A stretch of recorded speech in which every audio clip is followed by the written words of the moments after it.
আমরা যদি জুলাই সনদ বাস্তবায়ন আদেশ 2025-এর 8 নম্বর অনুচ্ছেদের দিকে তাকাই, সেখানে খুব স্পষ্ট করে বলা আছে, একই শপথ অনুষ্ঠানে সংসদ সদস্য হিসেবে শপথ নেওয়ার পরপরই সংবিধান সংস্কার পরিষদের শপথ গ্রহণ করার কথা।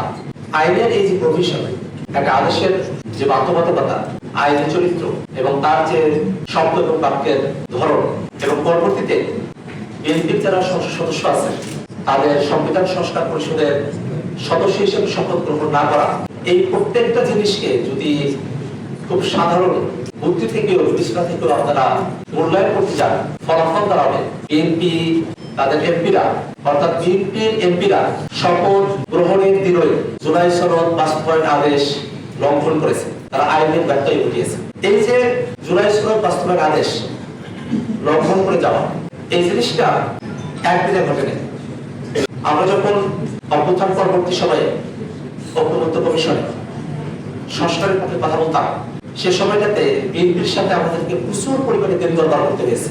একই তো নানা ধরনের আইনের প্যাচ তারা উপস্থাপন করেছেন, অনেকগুলো বিষয়ে তাদের পার্টির তরফ থেকে রিজার্ভেশন দিয়েছেন, অনেকগুলো বিষয়ে তাদের পূর্বেকার 31 দফার যে কমিটমেন্ট সেখান থেকেও তারা সরে এসেছিলেন, এবং নোট অফ ডিসেন্ট যে ভরপুর একটা ডকুমেন্ট প্রস্তুত করার দিকে, যেটা অপূর্ণাঙ্গ, যার কোনো আইনি কার্যকারিতা থাকবে না, এমন ধরনের একটা প্রচেষ্টার মধ্যে তারা ছিলেন। কিন্তু সেই ঐক্যমত্য কমিশনে বিএনপি এবং তাদের একেবারেই অনুগত এবং পরবর্তীতে বিএনপিতে বিলীন হয়ে যাওয়া কয়েকটি রাজনৈতিক দল ব্যক্তি রেখে অধিকাংশ রাজনৈতিক দল আমরা সকলে মিলে জুলাই সনদের পক্ষে, সংস্কারের পক্ষে, বাংলাদেশটাকে নতুন করে গড়ার পক্ষে যে দৃঢ় কমিটমেন্ট ব্যক্ত করেছিলাম, তার প্রেক্ষিতে বাংলাদেশে জুলাই সনদের একটা স্বাক্ষর অনুষ্ঠান সম্পাদিত হল।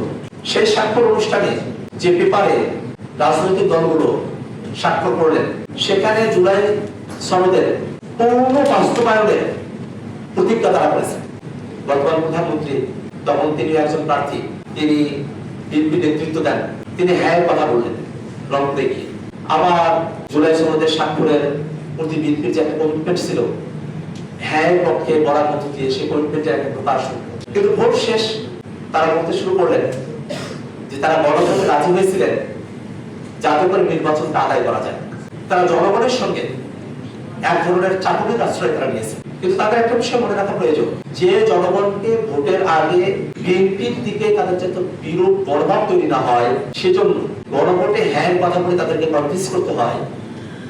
সে জনগণ তো এখনো বাংলাদেশে লাইফ, সে জনগণ তো সবাই একসাথে হারিয়ে যায়নি। অতএব বিএনপির এটা মনে রাখা প্রয়োজন যে ভোটের আগে বাংলাদেশের জনগণকে কনভিন্স করার জন্য হ্যাঁ ভোটের কথা বলে ভোট পার হওয়ার পরে যদি গণভোট থেকে নিজেদেরকে আপনারা সরিয়ে নেন, ভোটের আগে জনগণ যেমন আপনাদেরকে তাদের সমর্থন প্রদান করার ক্ষেত্রে ভেবেছিল সিদ্ধান্ত পরিবর্তন করতে পারত, ভোটের পরেও সে জনগণ তাদের সিদ্ধান্ত পরিবর্তন করতে পারে।